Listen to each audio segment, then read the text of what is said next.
Salam, perkenalkan nama saya Abranus Nonghelgis. Saya akan membawakan materi tentang kejatuhan manusia dimulai dari keinginan. Baik, topik kali ini mengingatkan kita untuk selalu mengendalikan diri. Sebagai mahasiswa PJKR, kita harus menjaga tubuh dan karakter kita dengan cara berolahraga dengan teratur, menjauhi alkohol, rokok, dan pergaulan bebas. Dengan mengendalikan diri yang baik, kita membentuk hidup yang baik, sehat, disiplin, dan beretika.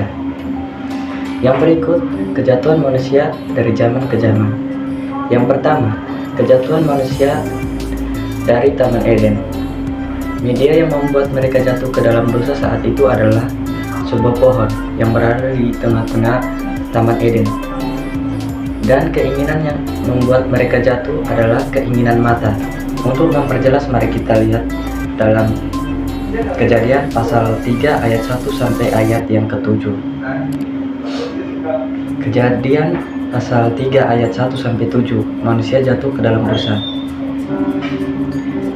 Tetapi ular ialah yang paling cerdik dari segala binatang di darat, yang dijadikannya Tuhan oleh Tuhan Allah.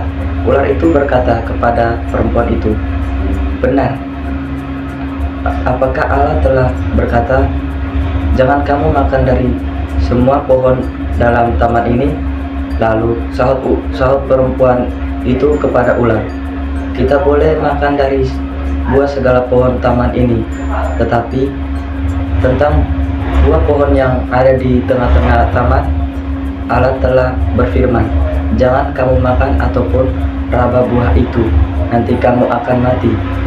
Tetapi sahut ular itu kepada perempuan itu, "Sesekali kamu tidak akan mati, tetapi Allah mengetahui bahwa pada waktu kamu memakan buah itu, matamu akan terbuka dan kamu menjadi seperti Allah, tahu tentang yang baik dan yang jahat." Perempuan itu melihat dan bahwa itu indah kelihatannya, dan bahwa pohon itu menarik karena memberi hikmat, maka diambilnya dari buah itu lalu dimakannya, dan diberikan juga kepada suaminya yang bersama-sama dengan dia, lalu dimakannya. Maka terbukalah mata keduanya, dan mereka tahu bahwa mereka telanjang. Lalu dijahitnya daun pohon ara dan dibuatnya menjadi sapu tangan.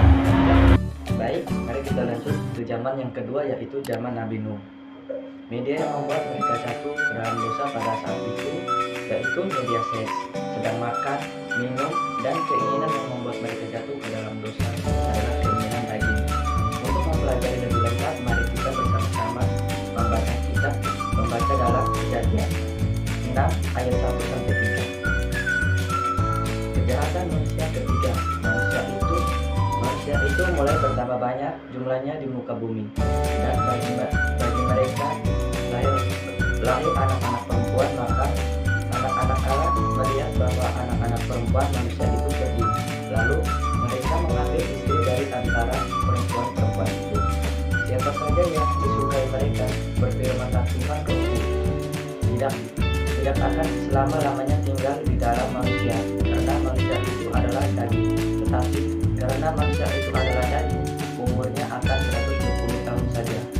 Menceritakan tentang keadaan manusia sebelum banjir besar. Anak-anak Allah yang diyakini sebagai makhluk rohani atau keturunan Sem mengambil anak-anak perempuan manusia sebagai istri mereka, yang menyebabkan kemerosotan moral dan kekerasan di muka bumi.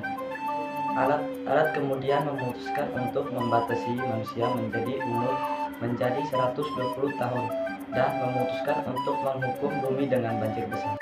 Baik, zaman yang ketiga adalah zaman Menara Babel. Media yang membuat manusia jatuh dalam dosa pada saat itu adalah Menara Babel, dan keinginan yang membuat mereka jatuh ke dalam dosa yaitu keinginan mata dan keangkuhan. Untuk memperjelas, mari kita sama-sama baca dalam Kejadian pasal 11 ayat 1 sampai 9.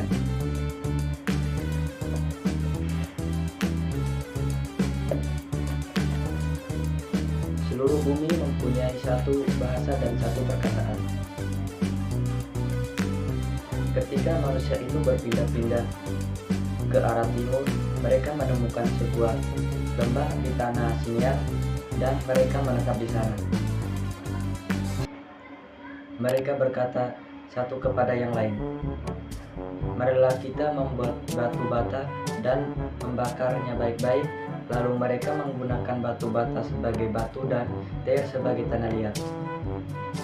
Mereka berkata, Marilah kita membangun bagi kita sebuah kota dengan sebuah menara yang puncaknya sampai ke langit, supaya kita membuat nama bagi kita sendiri, agar jangan terserak ke seluruh bumi."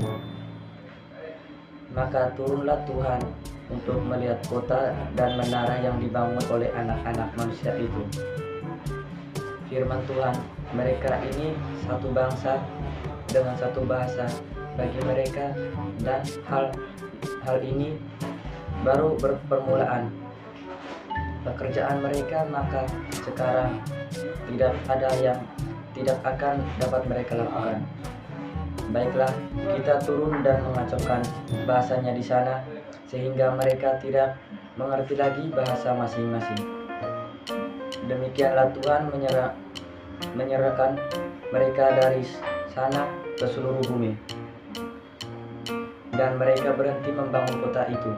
Sebab itu diberi nama Babel, karena di sanalah Tuhan mengacau bahasa seluruh bumi. Dan dari sanalah Tuhan menyerahkan mereka seluruh bumi. Penjelasan singkat. Kejadian 11 1-9 menceritakan tentang pembangunan menara Babel, di mana manusia berusaha untuk membangun sebuah menara yang mencapai langit dan membuat nama bagi diri mereka sendiri.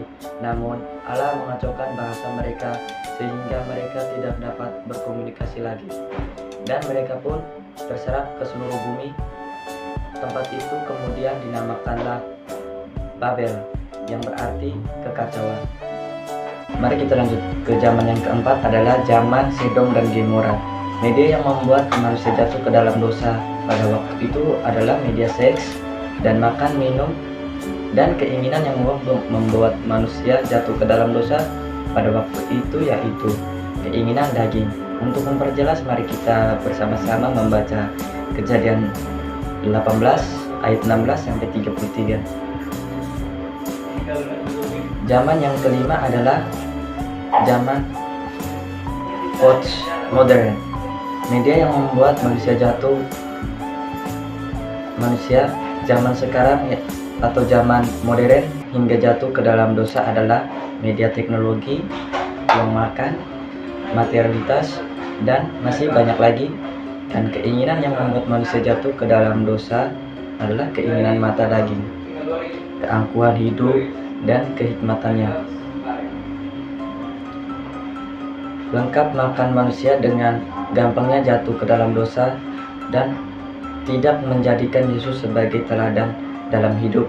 Makanya manusia jatuh ke dalam dosa. Untuk memperjelas, mari kita sama-sama melihat surat Yohanes yang pertama pasal 2 ayat 16-7 dan Timotius 3 ayat 1-9. Baik, yang berikut keinginan dalam diri kita bisa baik, misalnya ingin sehat, ingin berprestasi, dan bisa buruk, misalnya ingin malas, ingin ikut gaya hidup yang tidak sehat seperti merokok, minum minuman beralkohol, dan lain-lain. Jika manusia sudah berkeinginan, maka harus punya pengendalian diri yang baik supaya bisa membentuk karakter yang baik, sehat, dan juga disiplin. Jikalau kita bisa mengendalikan diri kita dengan baik terhadap keinginan-keinginan kita, maka kita harus menjadikan Yesus sebagai contoh hidup kita. Ketika dicobai di padang gurun, setelah Yesus berpuasa, ia dicobai oleh iblis 3 kali. Yesus dicobai mengenai perut atau makan, minum, dicobai mengenai kesombongan, kuasa. Iblis tidak berhasil, maka iblis menunggu sampai menemukan yang tepat untuk mencobai, dan menggagalkan misi Yesus di dunia. Tetapi Yesus berhasil menundukkan keinginannya kepada Bapa. Yesus tidak memanjakan keinginannya, padahal Yesus bisa. Simpulan manusia jatuh dalam dosa karena keinginan menunjukkan bahwa keinginan yang tidak terkendali dapat merusak karakter dan kesehatan seseorang. Dalam konteks pendidikan jasmani, kesehatan dan rekreasi, pengendalian diri menjadi kunci penting untuk menjaga keseimbangan jasmani dan rohani. Mahasiswa PCKR perlu mampu menahan diri dari perilaku tidak sehat seperti merokok, mabuk-mabukan, dan pergaulan bebas, serta menjaga kedisiplinan dalam berolahraga dan berperilaku dengan pengendalian diri yang baik. Terbentuklah karakter yang sehat, tangguh, dan beretika yang baik, mencerminkan tanggung jawab terhadap diri sendiri, sesama, dan Tuhan. Baik, sekian materi yang saya bawakan. Terima kasih telah menonton. Salam.